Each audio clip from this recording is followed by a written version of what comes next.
স্বাগত দীপ্ত সংবাদে আপনাদের সাথে আছে আমি তানিয়া আফরিন।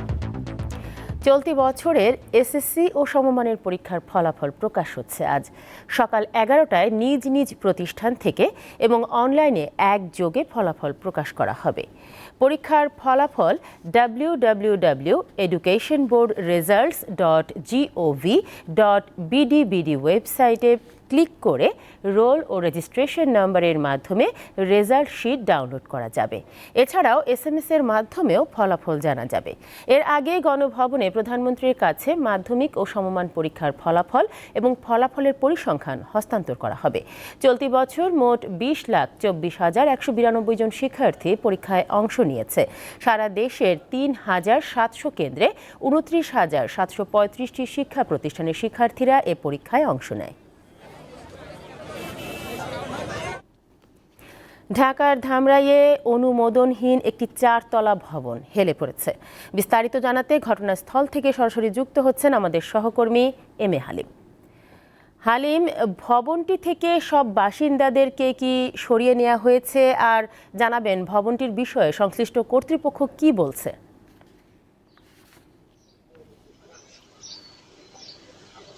জি দেখুন, আমি যে অবস্থানটিতে রয়েছি এটি ঢাকার ধামরাইয়ের যে পৌর এলাকার ধানসিঁড়ি একটি আবাসিক এলাকা। সেই এলাকার আমার পিছনে যে ভবনটি রয়েছে, যদি আপনাকে একটু দেখাতে যাচ্ছি, এখানে একটি 4তলা ভবন এবং সাথে একটি 6তলা ভবন। যদি 6তলা ভবনটির উপরে আরেকটি তালা করা হয়েছে, যেটাকে 6.5তলা বলা চলে, এবং 4তলা ভবনটির যেটি একটি আপনি দেখতে পাচ্ছেন চিকুন যে ভবনটি বর্ধিত অংশের পিছনে আরেকটি ভবন রয়েছে। তো এখানে যেমনটি আমরা জানতে পেরেছি, পৌরসভা থেকে যে সামনের যে অংশটি রয়েছে সেই সামনের অংশটির কোনো অনুমোদন নেই, এবং অনুমোদন না থাকার কারণে এই পৌরসভা কর্তৃপক্ষ, যেটি এই ধামরাই পৌর এলাকার 3 নং ওয়ার্ডের যিনি কমিশনার রয়েছেন তিনি যেমনটি জানিয়েছেন, তো এই বর্ধিত অংশটি ভেঙে ফেলার সিদ্ধান্ত নেওয়া হয়েছে। এবং গতকালকে এই পৌর এলাকায় এবং ওই পৌরসভার যিনি মেয়র রয়েছেন এবং উপজেলা প্রশাসন এবং সেই সাথে ফায়ার সার্ভিসের লোকজন এখানে আসছিলেন, এবং তারা আসার পর এই ভবন দুটিকেই তারা এখানে ঝুঁকিপূর্ণ হিসেবে ঘোষণা করেছে, এবং সেই সাথে এই ভবনের যে বাসিন্দা তাদেরকে এই ভবন থেকে সরিয়ে দেওয়া হয়েছে। এবং আজকে এই পাশের যে ভবনটি রয়েছে সেই ভবনটি দেখভালের জন্য এখানে বিল্ডিং এক্সপার্ট যারা তারা এখানে আসবেন, এবং আসার পর তারা সিদ্ধান্ত নেবেন পরবর্তী করণীয় কি। তবে যে ভবনটি হেলে পড়েছে পাশের যে 6তলা ভবনের উপরে, সেই ভবনটির আমরা সামনের অংশটা দেখতে পেয়েছি একেবারেই চিকন, এবং সেটি আসলে একটি সিঁড়িকুঠার মতো। এই সিঁড়িকুঠার মতো হওয়াতে এখানে একটা অনুমোদন ছাড়া এটা করা হয়েছে। এবং এখানে যে এলাকাটি, যেটি ধানসিঁড়ি আবাসিক এলাকা, এই এলাকাটি মূলত এখানে 8 থেকে 9 বছর আগে এখানে ডুবা ছিল। সেই ডুবা থাকার কারণে এখানে প্রত্যেকটি বিল্ডিং এখানে পাইলিং করে করার কথা, সেই হিসেবে এই ভবনের সামনের অংশটি পাইলিং করা হয়নি বলে জানিয়েছেন। তো এখানে এই ভবনটিতে গতকালকে ফাটল বা এখানে হেলে পড়ার পরে এখানে কিন্তু এই ভবনের বাসিন্দা যারা ছিলেন তাদের মধ্যে একটি আতঙ্ক সৃষ্টি হয়, এবং আতঙ্ক সৃষ্টি হওয়ার পরপরই কিন্তু তারা এখানে স্থানীয় প্রশাসনকে তারা জানালে তারা গতকালকে এখানে ছুটে আসেন। তো ছুটে আসার পরপরই তারা এই ভবনটিকে থেকে বাসিন্দাদের, যেটি আমি প্রথমে বলেছি, সেখান থেকে সরিয়ে নিয়েছে। তো আজকে এখানে এই ভবনের এখানে বিল্ডিং এক্সপার্ট আসবে, এবং আসার পর এখানে পরবর্তী সিদ্ধান্ত কি সেটা আমরা পরবর্তীতে আপডেট আমরা জানাতে পারবো। তো এই ছিল আমার কাছ থেকে সর্বশেষ। তানিয়া। সাভার থেকে যুক্ত ছিলেন এম এ হালিম। রাজশাহী বিশ্ববিদ্যালয়ের ছাত্রলীগের দুই পক্ষের মধ্যে সংঘর্ষের ঘটনা ঘটেছে। গত রাত 12টা থেকে শুরু হওয়া এই সংঘর্ষ চলে রাত 3টা পর্যন্ত। পরে পুলিশ ও বিশ্ববিদ্যালয় প্রশাসনের সহায়তায় পরিস্থিতি স্বাভাবিক হয়। শহীদ সোহরাওয়ার্দী হলের গেস্ট রুমে বসাকে কেন্দ্র করে সংঘর্ষের সূত্রপাত বলে জানান প্রত্যক্ষদর্শীরা। সংঘর্ষের পর বিশ্ববিদ্যালয় প্রশাসনের সহায়তায় সোহরাওয়ার্দী হলে অভিযান পরিচালনা করে পুলিশ। তবে সেখান থেকে কোনো ধরনের অস্ত্র পাওয়া যায়নি বলে জানান হলের প্রাধ্যক্ষ।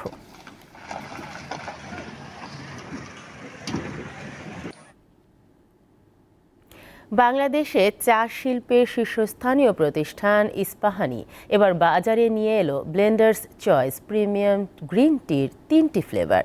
নতুন এই 3টি ফ্লেভার হলো লেমন, জিঞ্জার ও হানি অ্যান্ড লেমন। সম্প্রতি রাজধানীতে একটি হোটেলে এর মোড়ক উন্মোচন করা হয়। অনুষ্ঠানে ইস্পাহানির কর্মকর্তারা ভোক্তাদের জন্য মানসম্মত চা প্রদানে দৃঢ় অঙ্গীকার পুনর্ব্যক্ত করেন। Blender's Choice flavoured premium green টির প্রতিটি প্যাক পাওয়া যাচ্ছে 25টি ব্যাগ ইন ব্যাগের স্লাইডার বক্স প্যাকেটে।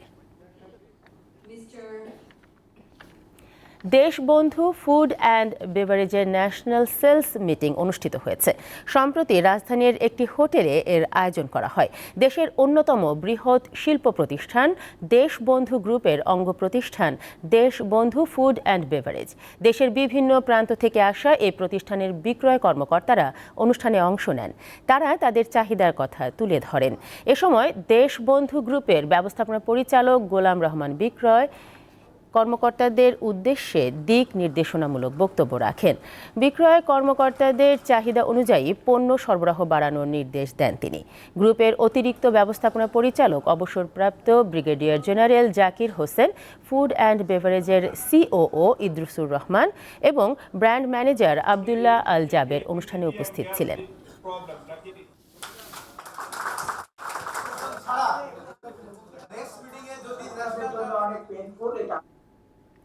এতিমখানা শব্দটি শুনলেই মা বাবা হারা অসহায় শিশুদের কথা ভেসে ওঠে।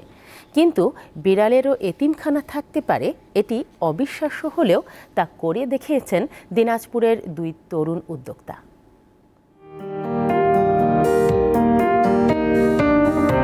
নরম তুলতুলে নানা প্রজাতির বিড়াল নিয়ে আপ্লুত তরুণ তরুণীরা। প্রাণীগুলোকে খাবার দেওয়া এবং তাদের সাথে খুনসুটিতে ব্যস্ত তারা।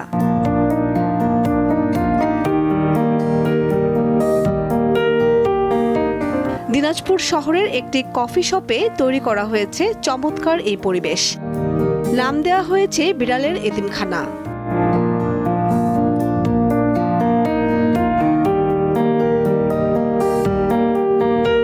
ব্যতিক্রমী এই কফি শপে তরুণ তরুণীরা বিড়ালকে আদর করতে পারেন, নেওয়া যায় দত্তকও। প্রাণীর প্রতি ভালোবাসা থেকেই এমন উদ্যোগের কথা জানান কফি শপের স্বত্বাধিকারী। এটা হচ্ছে একটা বিড়াল থিমের কফি শপ। তো আমাদের এখানে সব বিড়াল জাতীয় যত সার্ভিসেস আছে, গ্রুমিং, ট্রিটমেন্ট, বিড়ালের অ্যাক্সেসরিজ সব এখানে দেওয়া হবে। আমরা চাই যে সবাই যাতে বিড়াল পালুক, অ্যানিমেলদের প্রতি যাতে ভালোবাসাটা বাড়ুক।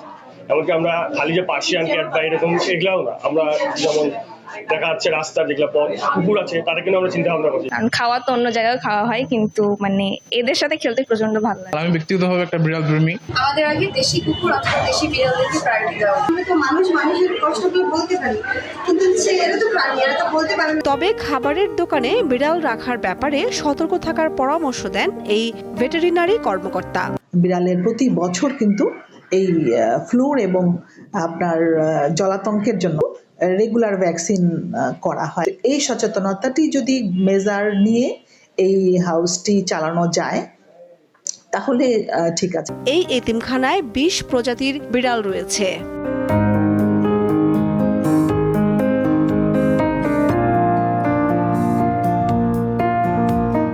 দীপ্ত, বার্তাকক্ষ। আন্তর্জাতিক প্রসঙ্গ। গাজার দক্ষিণাঞ্চলীয় নগরী রাফার আরও কিছু এলাকা থেকে ফিলিস্তিনিদের সরে যাওয়ার নির্দেশ দিয়েছে ইসরায়েল। স্থানীয় সময় শনিবার ওই নির্দেশ দিয়ে তারা ফিলিস্তিনিদের আল মাওয়াসির বর্ধিত মানবিক এলাকায় চলে যেতে বলেছে। ধারণা করা হচ্ছে ইসরায়েলি বাহিনী যে কোনো সময় রাফায় স্থল অভিযান শুরুর পরিকল্পনা করছে।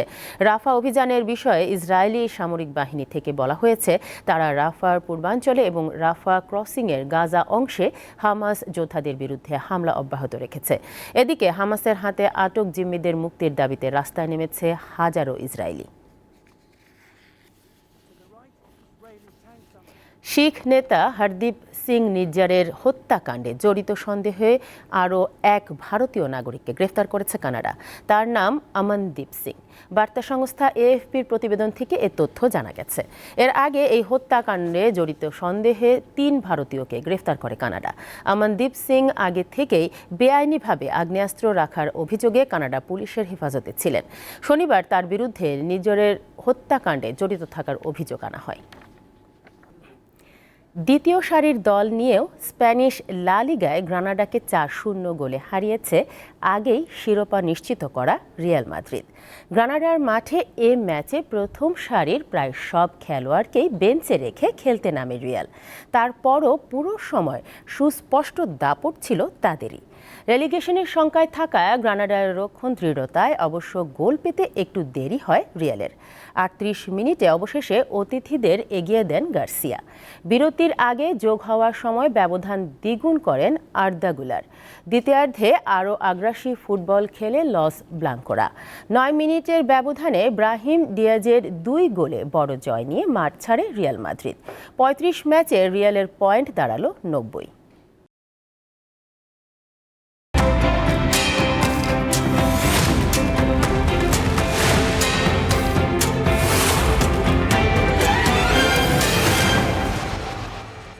দর্শক, এবার জানবো এক নজরে দৈনিক পত্রিকার শিরোনামগুলো। শুরুতে আমার হাতে আছে প্রথম আলো।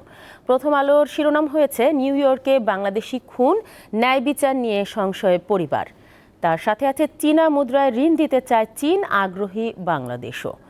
এবং আরও আছে সমাবেশে ওবায়দুল কাদের বলেছেন বিএনপি ভারতের সঙ্গে শত্রুতা করে অবিশ্বাসের জন্ম দিয়েছিল। এবং সমাবেশে মির্জা ফখরুল ইসলাম আলমগীর বলেছেন গতকাল আওয়ামী লীগ নয়, এক অদৃশ্য শক্তি দেশ চালাচ্ছে। এরপর আমার হাতে আছে দৈনিক যুগান্তর। দৈনিক যুগান্তরে শিরোনাম হয়েছে প্রকৌশলীদের প্রধানমন্ত্রী গতকাল বলেছেন পরিবেশ বান্ধব উন্নয়ন পরিকল্পনা গ্রহণ করুন। তার পাশে আছে এমারেল্ড অয়েলে মিনরির কারসাজি, শেয়ার বাজারে কোম্পানি দখল, পর্ষদ ভেঙে। এবং তার পাশে আছে জুনের মধ্যে ৮% নামিয়ে আনা নিয়ে সংশয়, কাগজেই মূল্যস্ফীতির নিয়ন্ত্রণ। এর পাশে আছে ১ ঘন্টার বৃষ্টিতে ডুবল ঢাকার সড়ক। এরপরে আমার হাতে আছে দৈনিক ইত্তেফাক। দৈনিক ইত্তেফাকে শিরোনাম হয়েছে সড়ক দুর্ঘটনায় ৯ জনের প্রাণহানি, নরসিংদীতে সঙ্গীত শিল্পীর মৃত্যু। এবং আরও কয়েকটি শিরোনাম আছে। তার আরেকটি হচ্ছে উপজেলা পরিষদের ভোট, এমপিদের ট্রাম্প কার্ড, ইউপি চেয়ারম্যানরা প্রায় ৩৫০০ ইউপি চেয়ারম্যান আওয়ামী লীগ সমর্থিত। তার পাশে আছে টাকা দিয়ে কেনা সনদের তালিকা ডিবির হাতে, কারিগরি শিক্ষা বোর্ডের জালিয়াতি। এর পাশে আছে প্রধানমন্ত্রী শেখ হাসিনা গতকাল ইঞ্জিনিয়ার্স ইনস্টিটিউশন প্রাঙ্গণে আইএবির কনভেনশন উদ্বোধন অনুষ্ঠানে আইএবির ৬১তম কনভেনশন উন্নয়ন দ্রুত করতে পরিবেশ বান্ধব পরিকল্পনা নিতে হবে বলেছেন প্রধানমন্ত্রী। হাওরে মাটি ভরাট করে আর রাস্তা হবে না, জলাধার ঠিক রাখতে হবে, কিছুই ভালো লাগে না, গোষ্ঠী উন্নয়ন প্রকল্পের বিরোধিতা করছে। এরপরে আছে দৈনিক বণিক বার্তা। বণিক বার্তায় একটি ভিন্ন বিষয় তারা শিরোনামে এনেছে, সেটি হচ্ছে রেমিটেন্সের বাজার হারিয়েছে রাষ্ট্রায়ত্ত প্রধান ৪ ব্যাংক, বাজার অংশীদারিত্ব ৩০ থেকে ১০% নেমেছে। তার পাশে আছে এসএসসি পরীক্ষার ফল প্রকাশ আজ। এবং তার সাথেই আছে ভূমধ্যসাগরে বিপদসংকুল পথ পাড়ি দিতে গিয়ে মারা যান অনেক অভিবাসন প্রত্যাশী, ইতালিতে রাজনৈতিক আশ্রয় পাবে না বাংলাদেশি অবৈধ অভিবাসীরা। এবং সবশেষে আছে দৈনিক কালের কণ্ঠ। কালের কণ্ঠে শিরোনাম হয়েছে আইইবির কনভেনশনে প্রধানমন্ত্রী জলাধার ঠিক রেখে স্থাপনা নির্মাণ করতে হবে। তার পাশে আছে সৌর বিদ্যুতের ব্যয় ৩ গুণ বেশি। এরপরে আছে ওভারটেক করতে গিয়ে দুর্ঘটনায় মৃত্যু বাড়ছে, একই পথে গাড়ির ভিন্ন গতি। তার নিচে আছে আধুনিকায়নের পথে এগুচ্ছে উত্তর সিটি, মেয়র আতিকুল ইসলামের ৪ বছর। দর্শক, এই ছিল আমার হাতে থাকা দৈনিক পত্রিকার শিরোনামগুলো। এর সাথে শেষ করছি দীপ্ত সংবাদ। আমাদের পরবর্তী সংবাদ বেলা ১২টায়। দর্শক, আর তথ্য ও বিনোদনের খবর পেতে যুক্ত থাকুন দীপ্ত ডিজিটাল প্ল্যাটফর্মগুলোতে। ধন্যবাদ সবাইকে।